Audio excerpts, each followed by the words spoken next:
Aloha friends, Tyler here at Blue Planet on the North Shore. Today we're going to talk about how to spearfish from a paddleboard. You may be asking, why would you want to spearfish from a paddleboard? Good question. The main reason is you have one, a little bit of safety flotation device, and two, you can go a little bit further, go to places that you can't normally go to while just swimming out. There's a little school of fish right here. A little small little bait ball right underneath me. They must be trailing my scent.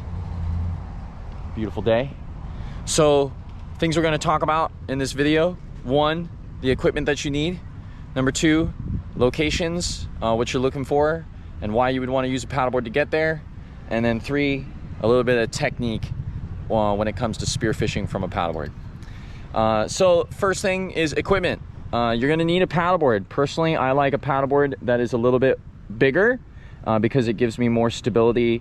Definitely need to have a bungee to carry your gear, and you're going to need some sort of anchor with that paddleboard. So something that will keep your paddleboard stationary while you spearfish. Next is you're going to need a stand-up paddleboard paddle. Any one will do. I'm using an aluminum right now, and a carbon fiber would be nice too if it's a little, because that'll be a little bit lighter, but the aluminum is just fine for me. Also, you're going to need your spearfishing gear, so that includes your spear gun, your wetsuit, your mask and snorkel, fins, gloves, a dive belt if you want to have some weight to stay on the bottom. I've also got a T-bar here in case I want to put my fish on my belt, and then a knife to do any braining for some fish that you are catching. And let's not forget about your dive flag. You want to make sure that there's no boats and no foilers that don't see you, so you want to have that dive flag mounted to your paddleboard. So that's a good synapse of all the equipment that you need. There also is a fin on your paddleboard too, not to forget that. And then now let's talk about locations, places that you're looking for. You're kind of looking for places where obviously you can launch, so some place that you can park, right? You want good parking, and you want to have a quick access to the water from that parking spot, because this is kind of a lot of gear. The paddleboard gear plus the spearfishing gear is a lot, so you want to have a place that's close access to the water when you park.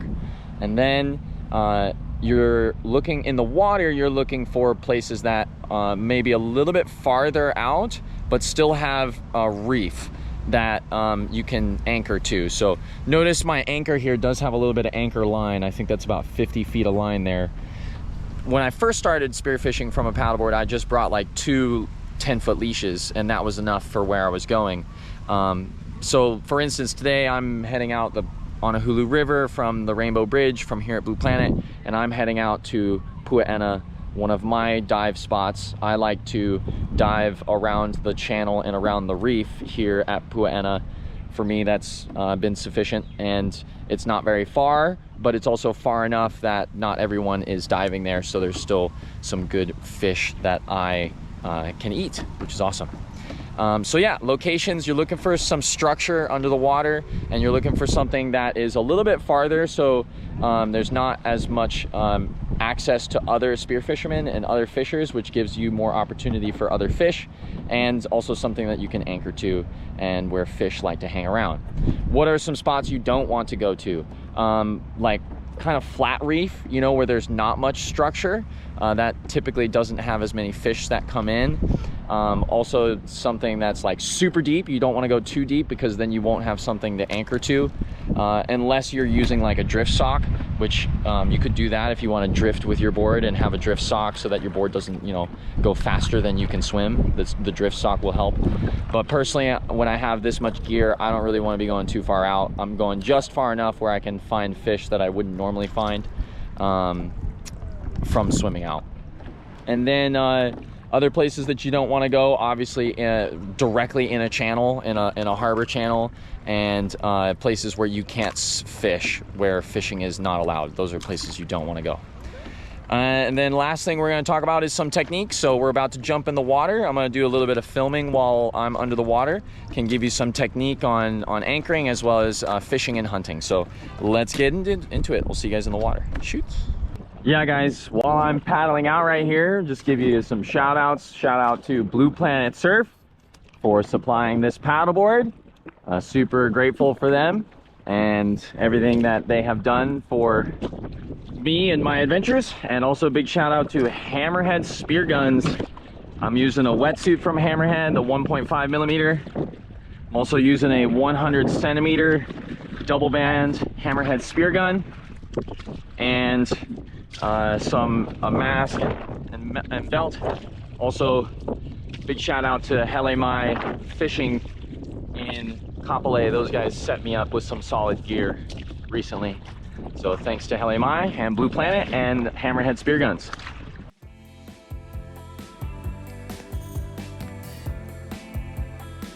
All right, it's time for some technique. The rest of this video is going to be some entry-level spearfishing tips and tricks and technique. So we'll talk about, loading your gun. We'll talk about anchor positioning. We're also going to talk a lot about where to be on the reef and some things to look for, some ways to position your body. But first, let's talk about rigging your gun. This is my Hammerhead spear gun right here, and you want to make sure you get a lot of practice with rigging your gun. Definitely rig it a few times on land so you understand how it works. When you get in the water, you'll have a couple reps and it'll be just a lot easier, because things can always get a little bit more challenging when you get in the water. You got your mask on, you're breathing through the snorkel, and you also need to be aware of your surroundings. So rigging your gun should kind of feel very habitual. Right there, when I first jumped in the water, my spear gun, when I was rinsing my spear gun from my last session, the spear wasn't clicked in the trigger, so I went to load it and the spear popped out of the trigger, so had to reload it there. First thing I'm doing, take a dive to check my anchor, and you can see this is some flat reef right here. Not a lot of hiding spots, not a lot of places to take cover and be discreet. So I'm gonna move my anchor a little bit closer to the rock that I'm trying to be hunting. And you can see the visibility is pretty good. Great day to be out. Nice sunshine, not much wind, and that makes the visibility pretty good. I've seen, even better than this, but definitely not bad visibility. And here's kind of the edge of the reef rock that I was planning to hunt. So I'm about to drop my anchor right behind that ledge right there so that I know my paddleboard's not going to be going anywhere. And this is just such a nice opportunity to have some safety with the paddleboard. If something happens, because I am diving alone right here, which is not recommended. Usually you want to have a dive buddy with you. It's always better to have a buddy. But sometimes, when you have a buddy, things happen where they scare off the fish or their schedules don't match up to yours. And sometimes you just want to get in the water, right? So having this paddleboard is just a really great safety thing for me when I'm out spearfishing by myself. If something happens and I really need to get out of the water, the paddleboard gives me that opportunity to get out of the water and be on the paddleboard. So first drop is just an exploratory drop, just to test my breath hold, warm up, check my surroundings. You can see I'm positioned behind this section of reef right here where I have a little bit of cover and I'm looking over the reef. This just gives me a little bit more camouflage. And here's another example of a lot of structure, right? Some variables in the reef where I can kind of tuck into and hold on to and give me some cover so the fish don't automatically see me. I think that's just one of the best ways to fool a fish is for them not to see you. So having camouflage wetsuit, right?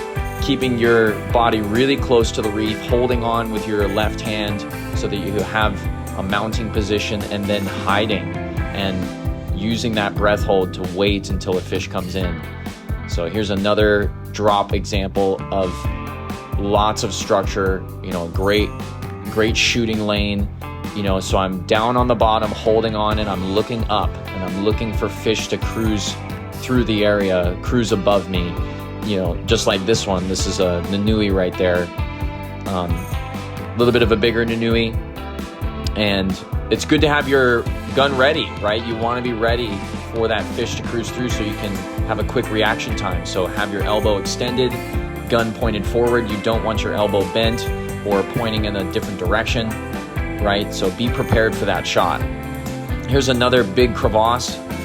It's more of just a crack, but I'm down here at the bottom of it, and this is a great hiding space, right? There's lots of cover right here, and I'm looking up into the open ocean above me where the fish could fly above me or swim above me. And it's not very deep right here. I'm hiding up against the wall. It's only maybe 10, 15 feet deep. So these are great areas of reef where you can practice your breath holds. You can practice hiding and your hunting skills, right? Spearfishing is very much hunting. You want to be quiet. You want to be smooth and soft. You don't want to be swimming very hard or panicking. It's very mental too, so you want to be practicing your thoughts and focused on not thinking too much, and also just being calm. And it's meditation of sort. Actually, it's absolutely meditation. So it's one of my favorite meditations, being in the water, practicing holding my breath and hanging out with a fish. The reef is beautiful. There's really awesome things that you can find, you know, little knickknacks and shells. I'm looking right here at something in the sand, and I'm also waiting for that right fish to come in. I was looking for a very specific fish today, and I can see there's fish in front of me, which is a great sign. You know, action brings action. When there's other fish around, you want to be looking for those piles of fish, because it does bring in and attract other types of fish. I'm specifically looking for an omilu today, because I had a dinner party that I was going to later, and I wanted to bring some sashimi on a nice omilu. And I did find that omilu later on, but first found this little Honu sea turtle and gave him the shaka to say what's up. There's so many great benefits of being out in the water, using a paddleboard and spending time spearfishing. And the biggest thing is water time, and the other thing is, you know, great exercise. It's good for the mind, body, and spirit. And this is a wonderful way to be maneuverable, to be flexible, right? So I just went to one dive spot where I didn't have a lot of success in finding what I was looking for. So I decided I was going to switch it up, change locations, and went back to the paddleboard, and I'm grabbing my anchor here, and I'm going to pull my anchor in, and then I'm going to paddle over to a spot that's just adjacent to this spot. And that just freshens everything up, you know? Wasn't too hard to pull my anchor, and now look, I'm moving twice as fast as I would be if I was swimming, and I'm also taking a break from being in the water. You know, I can check my mask, I can check my snorkel if I need to. If something equipment-wise is failing, I can fix that and be prepared for that next opportunity for a fish. So I went a little bit closer to the edge of this reef right here. I'm still, you know, kind of off the beaten path here at Pua'ena. I know that Pua'ena is a very, very popular surf spot in the wintertime, but right now in the summer, it's super mellow and there's really no one out here. And that's great, because I can hunt the edge of this reef right here, and I've had a lot of success with all kinds of fish in this area. So I just threw my anchor again, and my anchor is gonna secure this board in place, and I'm putting my paddle under the bungee right there so it doesn't slip off the board, and then I attached my hat to the paddle, and now I'm ready for the water again. So here we go, back in the water, and this time I'm gonna swim really close to the edge of that reef right there so that I have some structure to hide. I'm loading my gun again. It's a double band, so I have to reach up with one hand and then two hands, and then pull that into my stomach and load that band on the spear. I'm doing the same thing with the other one. This does take some practice, so, you know, be forgiving with yourself when you're just getting started. It's maybe start with a single band spear gun, or something that's a little bit shorter, but I found a longer spear gun, 100 centimeters, was great for me. Another big Honu sea turtle. They always tend to be around. I always feel safe when these guys are around. You know, it just gives me that that good mana, good energy feeling when the Honu sea turtles are around. A lot of you guys are probably thinking or have thought during this video, well, what about sharks, right? What about sharks in the ocean? Like I hear it all the time about how people are scared of sharks, and when you're fishing, you know, it's even more likely to see them. I've spent countless hours in the ocean, and I also had a fear of sharks in the beginning, and I've been out there so much, and it has completely changed my perspective. The amount of times that I've seen a shark is so minimal compared to the amount of times I've seen turtles. It's like every time I'm out there, I'm seeing sea turtles, and it's only maybe once or twice a year that I see a shark. And usually the sharks that I do see are really small reef sharks. There are obviously bigger sharks out deeper in the ocean when you get out closer to the buoys. And that's just a thing that you got to manage mentally, right? Just be smart and be aware of your surroundings and know how to handle a shark. It's good to go do one of those shark tours. I highly recommend taking one of those shark tours out of the Haleiwa boat harbor, or any shark tour in the world where you guys can open ocean swim with sharks, because it just teaches you how to interact with them. It's a very much alpha predator, you know, prey versus predator environment out there. So if you're acting like a predator, if you're behaving like one where you are calm, you are direct, you are assertive, they're going to treat you like you're a predator and be spacious. So here's the great shot that I had. Again, I'm hiding in some structure. I saw these omilus cruising through on my right hand shoulder. They go behind me. I flip my gun around, all the way around, and I get this shot on a wonderful size omilu. This was the fish I was searching for all day. It took me about maybe an hour and a half, 2 hours to find him. So right now the fish is on the line, and I'm using this flopper. The thing that's holding the fish on the edge of this spear is called a flopper, and that flopper is really important to hold the fish on. It penetrates the fish, and then the flopper engages on the other side of the fish, which should hold it on. So you always want to try and keep pressure on that flopper. This is a beautiful omilu right here with a wonderful shot, a great holding shot. And now I'm using my flopper, I'm using my T-bar, which was hooked up to my weight belt, and I'm putting the T-bar through the gills so that I can still swim around and this fish is attached to me. So I've already used my knife and brained the fish and bled it out, and now it's dead, and you know, now it's preserved and getting ready for dinner. So super stoked on this fish, super stoked on the paddleboarding, spearfishing pursuit. I think it's one of the best ways to be safe out in the water and catch fish and do something that really refreshes the soul. It's also got a lot of that, you know, hunter instinct vibes, and you just don't see many people doing it right now.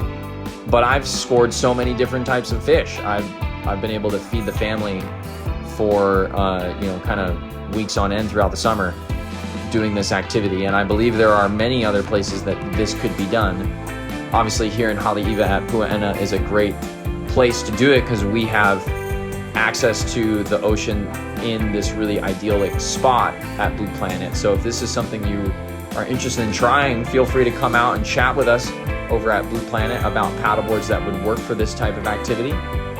And then other shops you'll want to visit would include Hammerhead Spear Guns down in Kapolei, Haleiwa Fishing Supply. They've got pretty much everything you need to get going in this pursuit. I also did spend a little bit of time at Surf and Sea getting some of my initial gear when I was first getting started. So I hope that you guys have enjoyed this video. I hope it's been informative for you. Hope to see you guys out in the water. Have a blessed day. Aloha.